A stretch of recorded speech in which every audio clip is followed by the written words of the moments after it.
Boker Tov, messieurs, Boker Tov, Shavua Tov ou Mazel Tov. Alors, on a une semaine extraordinaire, Bezrat Hashem. Amen. Et encore une semaine extraordinaire. Et encore une semaine extraordinaire, jusqu'à Purim. On arrive à Purim. Et donc, on va essayer de se préparer à Purim. Ce Shabbat, c'est un Shabbat très spécial. On a fait le cours, comme j'ai dit, vendredi dernier, sur Parashat Shkalim. Dans 2 semaines, dans 2 Shabbats, donc pas ce Shabbat, mais Shabbat prochain, juste avant Purim, on a l'habitude, Shabbat avant Purim, de lire à la Torah, Mechyet Amalek.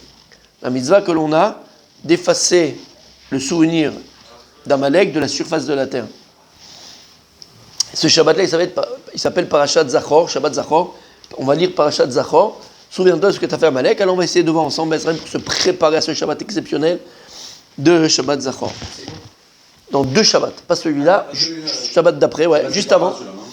Il y a toujours Arrête. C'est pas vrai, toujours un intervalle. Ah, écoute bien. Entre les 4, c'est toujours un intervalle. Comment? Entre les 4. Oui. Et il dit comme ça, Mitzvah Tayom et Shabbat Zo, la mitzvah de ce Shabbat sera de quoi? Limchot Shemo Bezichro Shel Amalek. D'effacer le nom et le souvenir d'Amalek. Parce que le nom, c'est le souvenir. Comment? Et comment on va réussir dans notre génération, à effacer le souvenir d'Amalek? Alors, pourquoi on pose cette question? Parce que l'injonction de la Torah d'effacer le nom d'Amalek, elle est très simple. C'est de faire la guerre à Amalek et d'effacer physiquement Amalek. Et quand physiquement ce peuple d'Amalek n'existe plus, son nom est oublié. Mais aujourd'hui, on sait très bien que Sanchariv, il a mélangé tous les peuples. La Gemara dit que Sanchariv, il a mélangé tous les peuples. Donc aujourd'hui, les Égyptiens d'aujourd'hui ne sont pas les Égyptiens de Pharaon, aucun rapport. C'est les Gitans. Non, mais aucun rapport. Les Hindous d'aujourd'hui, ce n'est pas les Hindous de l'époque. D'ailleurs, vous savez que c'est hyper intéressant parce qu'aujourd'hui, avec tout ce qu'on a de la technologie, avec l'ADN et tout ça, d'accord, on retrouve exactement. Par exemple, les Germaniques, ok, ils ont une origine hindoue. Oui, bien sûr. Et c'est pour ça que vous savez que le signe de la croix gammée, c'est un signe hindou à la base. C'est pas un signe, c'est hindou. Mais ils l'ont pris à l'envers, exactement. Ils l'ont fait autrement. Je ne sais plus comment ça s'appelle. On a ici des gens qui peuvent jouer. La swastika. Voilà, jouer dans Question pour un champion. Magnifique, mon sadique. J'ai gagné tout le temps un champion. Voilà, toi c'est plus question pour du pognon. Lui c'est question pour un champion. D'accord? C'est différent de dire Hardy. Bien fait, mais extraordinaire. En tout cas, on a compris que les peuples d'aujourd'hui qui sont sur leur terre ne sont plus du tout les peuples de l'époque. Mis à part le peuple juif, l'armée Israël, ou Mamash, on a notre origine, on retrouve même on retrouve aussi les gènes des Kohanim, dans les Kohanim, ils ont un gène spécial. Bref, ok. Donc en fait, Amalek aujourd'hui. Germanique, c'est des hindous, c'est ça? Alors, pas entièrement, mais il y a une grosse partie de leur origine, c'est hindou. Et c'est la croix gammée, c'est un signe hindou. Bon, bref. Ouais. Et donc, pour dire quoi? Pour dire qu'aujourd'hui, Amalek, en tant que peuple, on ne sait pas où il est, on ne sait pas qui c'est. Alors, entre parenthèses, on avait dit, quand est-ce que tu retrouves, parce que les Amalekim, ils sont un peu dans tous les peuples du monde. Tu en as un peu partout. C'est LFI, d'accord, c'est les gauchos, c'est l'extrême gauche, tout ça, c'est Amalek. En fait, comment est-ce que tu trouves et que tu reconnais un Amaleki, d'accord, quelqu'un d'Amalek dans des nations? C'est quelqu'un, ça c'est un klal. C'est quelqu'un qui est capable et qui est prêt à mourir pour tuer du juif. Ça, c'est la notion d'Amalek. Amalek, il sait qu'il va à sa perte. Il sait que le monde ne peut pas exister sans l'âme Israël, sans le peuple juif. Mais il va détruire le monde avec lui pour prendre. Ça s'appelle les kamikazes. D'accord? Ça s'appelle les kamikazes. Le type va s'exploser dans un bus, chez Mishmor. Il sait qu'il va mourir, mais pour tuer du juif, je suis prêt à le faire. Ça, c'est Amalek. Répète cette phrase magnifique. Il déteste plus l'autre qu'il ne s'aime lui-même. Il déteste plus le juif que ce qu'il s'aime lui-même. Exactement. J'adore cette phrase. 2 points. Question pour un. On s'est compris. Pour un génie. T'as compris ce qu'on dit? Donc maintenant, messieurs, la question elle est simple. Parashat Zachor, on va lire le chiyuv que l'on a d'effacer de la surface de la terre le nom d'Amalek. Aujourd'hui, on ne peut plus faire la guerre à Amalek. On ne peut pas faire la guerre à Amalek parce qu'on ne sait pas qui c'est Amalek. D'accord? C'est dans plein de peuples. Alors comment maintenant nous tachles, dans la réalité, on va pouvoir, Bezrat Hashem, effacer le nom d'Amalek? Parce qu'on a très bien compris. Il a fait, mon savait que tu ne l'as pas dit, mais tu ne le diras jamais parce que tu n'y as pas pensé, mais je le dis à ta place. D'accord? Écoute bien.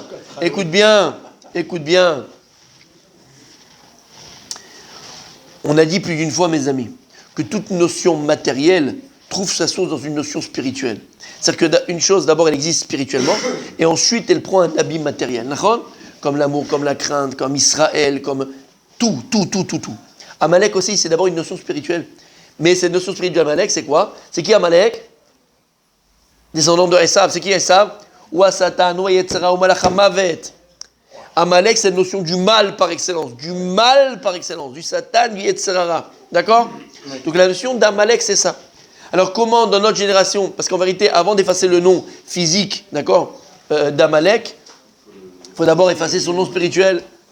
Comme il disait Chachamim, il n'y a pas de guerre en bas entre des nations, si ce n'est que d'abord leurs anges, l'ange préposé à cette nation, se font la guerre là-haut. Donc tu comprends bien que d'abord ça se passe là-haut, et ce qui se passe là-haut va avoir une répercussion avec ce qui se passe ensuite en bas. D'accord? Donc comment maintenant, en vérité, pour effacer le nom d'Amalek, c'est d'abord effacer son nom spirituel, sa force spirituelle. Et lorsque tu vas réussir à effacer le nom d'Amalek spirituellement, alors finalement sur terre, il n'existera plus. Alors comment? Regardez ce qu'il dit. Al-Yede Kabbalat Ol Torah ou Mitzvot. Je répète. Al-Yede Kabbalat Ol Torah ou Mitzvot. Lorsque maintenant on prend sur nous le joug de la Torah, le joug des mitzvot, qu'est-ce que tu fais? C'est l'antithèse même de Amalek. Amalek, c'est ça. Amalek, il y a écrit, il nous a attaqué, on va dire, d'accord, il nous a refroidi sur le chemin. Il nous a refroidi. Amalek, c'est ce Yetzara qui est en nous, cette force négative qui est en nous, qui nous refroidit dans tout ce qui est d'avoir Sheba Kodesh. Pour aller en vacances, t'es le premier à l'aéroport. Pour faire ta valise, t'es le premier à faire ta valise. Pour aller acheter tes baskets, t'es là, tu fais la queue. Pour avoir les places Paris-Milan, d'accord, tu dors la nuit, t'es la veille, t'es avec ton baluchon et tu dors sur place pour voir. T'es chaud. 31 décembre, t'es brûlant. T'es chaud. Le Rosh Hashanah, t'entends pas Rosh Hashanah, t'es là, t'as même pas de Vartora à sortir, t'as rien à faire, t'as envie que ça passe. Qu'est-ce que tu fais? Ça, c'est Amalek. Amalek, tout ce qui est Bekdusha, tout ce qui est dans les mitzvot, tout ce qui est dans la Torah, mon tzaddik. Amalek, qu'est-ce qu'il fait Amalek? Il nous refroidit, mon tzaddik. Ça va, t'as le temps. Reste tranquille. Pourquoi tu te presses?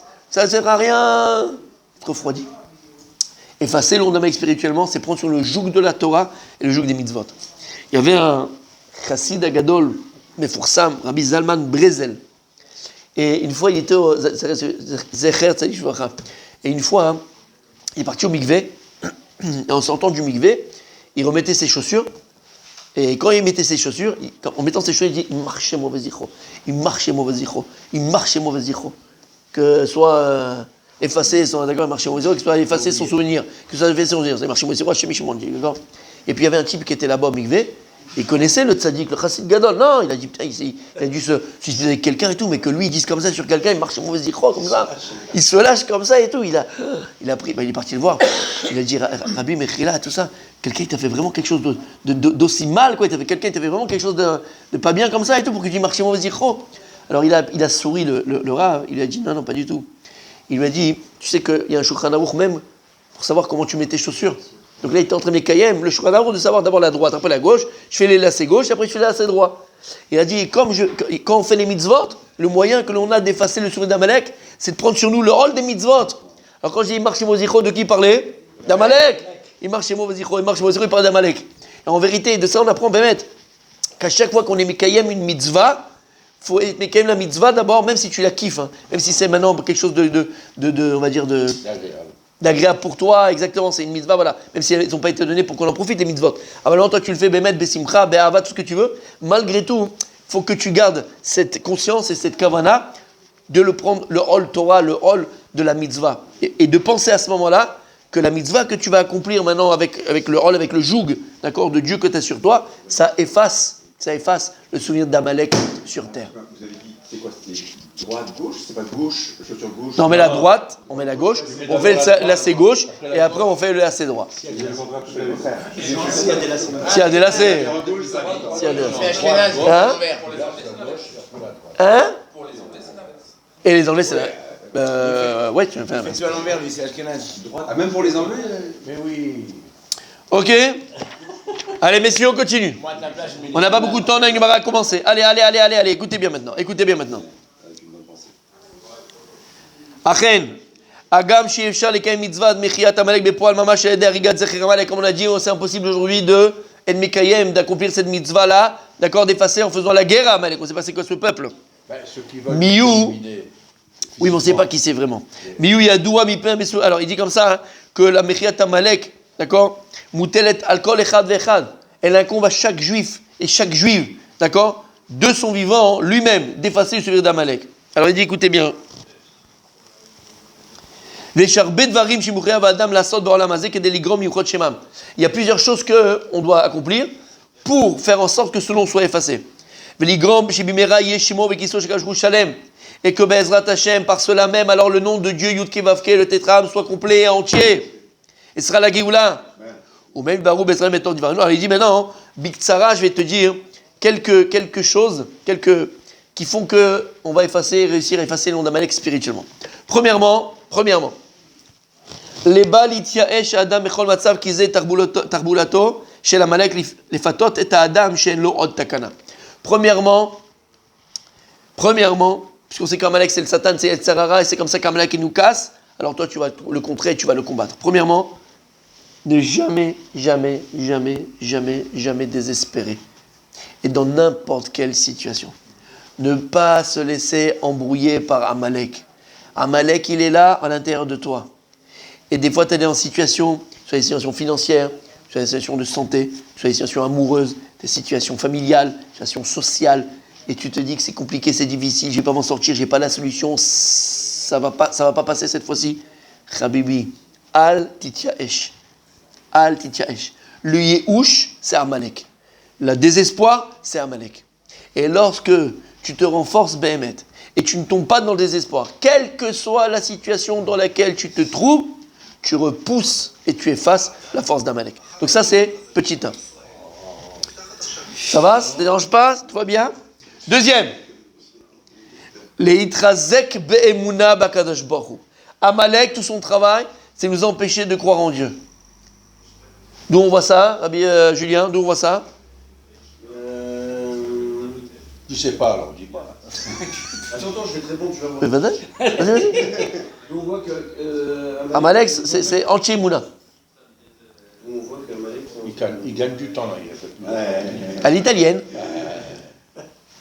on voit qu'Amalek. Hein? Goliath, il venait au temps de prière pour pas. Dans la paracha, dans une paracha. Quand on est sorti d'Égypte. Dans une paracha, qu'est-ce qu'il y a écrit? Qu'Amalek il est venu attaquer le peuple juif. Quand il a attaqué Amalek? Quand ils sont sortis sur la route. Rashi vient, il dit. Rashi, parachat de Béchalach, toi que je t'ai dit.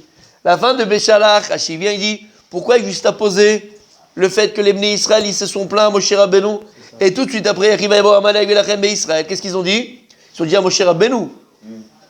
Une phrase terrible. Quoi, tu nous as fait sortir? Aïm Yashashem Bekir Benu Imaïn. Est-ce que Dieu il est parmi nous ou pas? On a marre, on veut manger, on a faim, on veut pas, on n'a pas dans le désert, on a truc, ils sont pleins. Mais avant Amalek, Leilachem Israël, il est sorti Amalek, il a fait la guerre contre Israël. Il dit Rashi, pourquoi l'un et l'autre sont juxtaposés? Ça marche, Rashi, tu te rappelles? Il te fait pleurer ce Rashi-là. Pleurer ce Rashi-là. Dans l'exemple d'un papa avec son fils. Non, vous vous rappelez ce Rashi? On a fait un cours que sur ça. Non, ça c'est chez Chassidite. Rashi, il est pratiquement pareil. Rashi vient, il dit, à quoi cela ressemble? Ça ressemble à un papa qui est avec son fils, d'accord? Et à chaque fois, le papa, il est là à protéger son fils contre les bêtes féroces, contre tout, d'accord? Il est là, une fois, il y a un truc qui veut venir le manger, un chien qui veut venir le mordre, le papa, il le fait partir, un lion, il le fait partir. Puis un jour, le papa, qu'est-ce qu'il fait? Il prend son fils sur les épaules, d'accord? Il prend son fils sur les épaules, c'est Rachi, hein? Il prend son fils sur les épaules, et il marche. Et puis, il y a un type qui est là, il dit, oh là là, comment ça va? Il fait coucou. Il dit, dis-moi, tu sais où il est ton père? Il pose à l'enfant. Et l'enfant, qu'est-ce qu'il répond?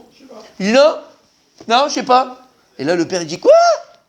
Tu sais pas où je suis? Je te porte sur mes épaules pour te protéger contre les bêtes féroces, contre les lions, contre les loups, contre les machins. Je sais pas où est papa. Chayecha, tu vas comprendre ce que c'est. Et il jette son fils. Il dit maintenant, voilà, le loup, il va venir, il va te mordre. Et tu vas comprendre où je suis. Et tu vas me demander où je suis. C'est ce qu'ils ont dit. Ils ont dit l'âme Israël. Aïm Hashem et Kirbenu, est-ce que Dieu, il est là? Aïma Hachem Bikirbe, lorsque Dieu il est là, Kadosh Baruch il est là, il t'a pris sur les épaules. Il a fait les 10 plaies d'Égypte, il t'a ouvert la mer. Il t'a porté sur les épaules sorti d'Égypte. Et toi tu me demandes si Kadosh Baruch il est là, vas-y, je te mets par terre, il va venir le chien te mordre. C'est qui le chien? C'est Amalek qui est venu faire la guerre contre Israël. Donc Amalek, dit Rashi, tout le but d'Amalek, c'est quoi? C'est nous faire perdre la Emunah B'Hashem, faire perdre la foi en Dieu. Dieu il peut pas, Dieu il est pas là, Dieu il n'arrivera pas, je suis en situation que personne ne peut m'aider. Ça c'est Amalek. Alors il dit le Rab, l'itrazek be'emunah b'Kadosh Baruch Hu. Lorsque tu te renforces be'emet, ta Emunah B'Hashem, tu renforces vraiment ta Emunah B'Hashem. Ah, là tu repousses les forces d'Amalek. Ok. Et en particulier, il dit le Rab, en particulier, pas simplement la Emunah B'Hashem de manière générale, mais la Emunah B'Hashem b'ashgacha pratit. Dans ta vie tous les jours, dans ta vie de tous les jours, mon tzaddik, où tu dois voir Akadosh Baruch Hu. Tu dois voir Akadosh Baruch Hu dans tous les petits recoins de ta vie, de ton existence. D'accord? Ça, c'est la deuxième chose. Troisième chose, Amalek, il marchait mauvais zichro, mais faté et Adam, Shen Akadosh Baruch Hu, Shomea les tfilot, Israël. Une des choses qu'il fait, parce que ça c'est cachour avec la Emouna, c'est que Amalek, lui, il te fait croire qu'Akadosh Baruch Hu, il n'écoute pas ta prière. Il n'écoute pas ta prière. La preuve, tu n'es pas exaucé. Ça fait 10 ans que tu pries pour la même chose et 10 ans que tu ne l'as pas. Alors il dit Rabbi Nachman, vous vous rappelez l'exemple de Rabbi Nachman dans l'écouter Moharan? Non? Plus une chose est importante, plus une chose elle est grande, ce que tu demandes c'est vraiment important et quelque chose de grand, plus il faut prier pour la recevoir. Plus il faut des tfilotes. Il donne l'exemple, c'est comme un mur. Derrière ce mur, là tu as un mur comme ça, tu as un mur, il fait 5 mètres sur 5, et derrière tu sais que tu as 1 milliard de dollars. Ok? Maintenant c'est 1 milliard de dollars, donc l'épaisseur du mur, il fait 5 mètres, lui-même, d'accord? C'est un cube en fait, c'est un cube, et donc il fait 5 mètres. Alors il dit Rabbi Nachman, qu'est-ce qu'il fait le type?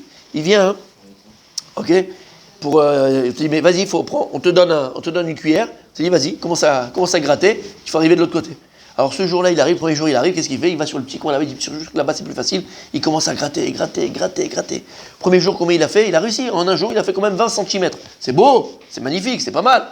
Deuxième jour, il arrive, il a dit, tu sais quoi, attends, ça n'a pas marché là-bas, je vais aller ici en bas de l'autre côté. Il va de l'autre côté, il continue, il fait 20 cm. Puis le lendemain, qu'est-ce qu'il fait? Tiens, ça n'a pas marché là. Tu sais quoi, je vais aller là, je vais aller là au milieu. Et toute sa vie, tu vois plein de trous dans le mur de 20 cm. Mais si tu avais mis toute ta vie à quoi? Sur le même point. À creuser sur le même endroit, tu arriverais à percer le mur, arriver au 1 milliard. C'est le premier cours qu'on a fait ensemble sur Rabbi Nachman. Ce que je veux dire? Voilà, Rabbi Nachman, c'est ce qu'il dit. C'est pour ça que la Gemara, elle dit que c'est important de quoi? L'important de l'Abraham Avinu, de prier toujours au même endroit. C'est ça. Tout celui qui prie au même endroit, le Abraham Beozro. Tout celui qui est au même endroit, le Dieu d'Abraham, il vient en aide. Et il explique comme ça, Rabbi Nachman, Lama, parce que dans le ciel, il y a des ramifications. Donc il faut comprendre que le ciel, c'est pas stam, c'est pas comme ça. Et donc si tu pries au même endroit, c'est comme ce mur-là que tu perces. À la fin, tu vas arriver au bout. Et plus qu'il y a derrière le mur, c'est quelque chose de géant, quelque chose de grand, qu'est-ce qui va te faire grandir, plus le mur, il est important. Et donc, il va falloir faire de grosses filottes. T'as compris? Alors ici, il dit, se renforcer dans notre filotte. Et Amalek, tout son but, c'est de nous faire croire qu'on n'arrivera pas, que Dieu n'écoute pas notre prière, qu'il n'écoute pas notre filotte. Ça sert à rien de prier. Arrête, fila. Ezeu avoda shebalev zot fila. Disent les Chachamim, c'est quoi la tfila shebalev, le travail du cœur? C'est la prière. C'est la prière. Et la tfila, il dit Rabbi Nachman, c'est avec la Emouna. Plus je renforce ma tfila, plus je renforce ma foi. Plus je renforce ma foi, plus je renforce ma prière. Quatrième et dernière pour aujourd'hui, on continuera demain. Yegia be'atmada encore deux, Mechila, et après on continuera demain. Yegia be'atmada batorah. Ça c'est important. C'est ce qu'on a expliqué hier. Yegia. La labeur et la fatigue, et la atmada, le sérieux, la régularité dans la Torah. Il faut les deux. Si tu n'es pas capable, d'accord, de chaque yegia, chaque Moment. goutte, d'accord, de Mechila, comment on appelle ça? Transpiration. De transpiration que tu as transpiré pour la Torah, pour la mitzvah, ça enlève les kochot d'Amalek. L'effort que tu fais dans la Torah et la régularité. Parce qu'Amalek, lui, qu'est-ce qu'il veut? Que tu ne grandis pas, que tu n'avances pas dans la Torah. Alors qu'est-ce qu'il fait? Il te fait une fois tous les 5 là, quand tu veux, quand je veux, quand je peux, quand je peux pas. Et à la fin, après 20 ans, tu es toujours le même. Tu ne sais pas lire une Gemara, tu ne sais pas étudier un Orchem Akadosh, et tu es médiocre dans la Torah et t'en fais une religion. Pourquoi tu es médiocre alors que tu as un potentiel de dingue? Pourquoi tu es médiocre? Ça te plaît la médiocrité? C'est dommage. Mais tu sais ce qu'on veut? Non, mais nos enfants ne veulent pas qu'ils soient médiocres comme nous, alors mais t'es médiocre, ils sont médiocres comme toi, qu'est-ce que tu crois, toi? Ça, c'est Yetzirah, ça, c'est le Satan. Ça, c'est le Satan, ça, c'est Yetzirah. Yegia Torah, l'effort dans la Torah et la régularité. Dernière pour aujourd'hui, on continue demain, comme j'ai dit. Les Rodo, les Bavshale, Bezrizout.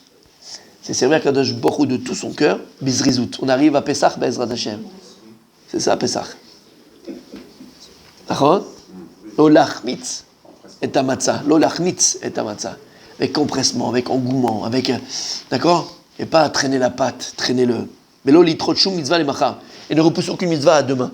Tu peux faire la mitzvah aujourd'hui, fais-la aujourd'hui, mon habibi. Repousse pas. Fais les mitzvot bezrizout, avec empressement, avec engouement. Qui midao chez l'atzlut, ba mikorosh Amalek. La atzlut, c'est Amalek. L'atzlut, la fainéantise, c'est le corps d'Amalek. Comme il dit là-bas le chinour, shachilat matzah bepesach ou zechel ripazon, betchiatz ou Israël mitzrayim. La matzah, c'est exactement cette notion-là de ripazon, de faire les choses avec l'idée. T'as une idée, t'as une mitzvah que tu vas accomplir, n'attends pas demain. Tu voulais appeler maintenant ici, tu sais quoi? Baruch Hashem, Akadosh Baruch, cette année, il m'a donné une belle parnassa. Je prends sur moi pendant 1 an de prendre un avraire. Tu sais c'est quoi ça de fou là? Tu fais Issachar et Zvouloun. Demande à des gens qui l'ont fait. Demande à des gens qui l'ont fait s'ils ont regretté. T'as une parnassa qui te permet de le faire. Vas-y! C'est quoi? Attends, peut-être demain je l'appellerai, on verra, on va traiter. Fais-le tout de suite! Fais-le tout de suite. Vous vous rappelez cette histoire, je l'amène parce que bon, voilà, je répète 1000 fois, mais c'est pas grave. Les Mishmato de mon grand-père, quand une fois il appelait le Rav Roger Cahen d'Aix-les-Bains, c'était lui qui s'occupait de ramasser de l'argent. Et une fois il appelait Aix-les-Bains, d'accord? Et il a dit, il faut que tu viennes tout de suite à Paris. Aix-les-Bains de Paris dans les années 70, c'est pas comme 60, c'est pas comme aujourd'hui, d'accord? Tu mettais une journée entière pour y arriver. Il a dit d'accord, mais peut-être ça peut attendre demain, quoi. C'est vraiment pressé à ce point-là. Maintenant, là, maintenant, tu prends ton machin, ton truc, je paye le billet, je paye tout. Tu me rejoins à Paris. Je t'attends. Je vous attends. Bon. Il a insisté parce qu'il a dit, attends, il faut que je me prépare, machin. Il n'a pas. Il a pris le train. Jim, il était à la gare, il a pris le train pour aller à Paris, il a mis 8 heures et il arrive à Paris, d'accord, le soir. Et quand il rentre chez mon grand-père, mon grand-père, il le prend, il le fait asseoir, il lui donne il donne à boire, ça, il lui donne machin. Il dit, bouge pas. Et il sort un chèque. D'ailleurs, il avait dit la somme à l'époque, 500 000 francs. Des années 500 000 francs. Il avait dit, ça, cette histoire, moi, je ne la connaissais pas, c'est le Rav Ken qui avait raconté ça au Spédim de mon grand-père. Parce que mon grand-père, il ne voulait pas qu'on raconte les histoires qu'il avait fait. 500 000 francs d'époque. 500 000 euros. 500 000 francs de l'époque. Je te parle dans les années 70. Hein. 70. Bref, il lui a donné comme ça 500 000 francs, il lui a donné le chèque. Il l'a pris, mais comme ça il raconte au Spédim. Après il a dansé avec lui. Alors le Rav, après bon, magnifique, merci beaucoup, il était, voilà, 5 000 francs pour les Shiva. Bref, et il lui dit, le Rav lui dit, mais tu voulais me le donner, donc, mais Rila, mais tu veux pas prendre demain, quoi, voilà, exactement, tu vas prendre 5 minutes, tac, il fallait venir, machin. Et là, mon grand-père, il lui a dit, ça fait des semaines et des semaines que je veux vous donner à la Yeshiva de cette somme. Des semaines. Et à chaque fois que je veux faire le chèque, le Tsarara, il vient. Il me dit, il s'appelait Victor, mon grand-père. Il dit, Victor, tu es fou, quoi. Tu as travaillé comme un chevronné pour cet argent-là. Et comme ça, tu vas le donner à des gens. Garde-les pour tes enfants, garde-les pour ta femme, garde-les pour toi, va acheter des maisons, va l'investir. Des semaines, j'arrive pas, le Tsarara, il m'empêche. Et là, j'ai fait le chèque, j'ai pu faire le chèque, il fallait que tu viennes tout de suite. Il fallait que je le fasse tout de suite. Zrizout. Quand tu vois que tu as été mis gaber, c'est l'Yetzerara. Quand tu sais que tu arrives à faire, fais-le tout de suite. Fais-le tout de suite, la mitzvah, n'attends pas le lendemain matin. Donc, la 5e chose, c'est Zrizout. La 6e, et qui est, à mon sens, la plus importante, on la fait demain, Bezrat Hashem.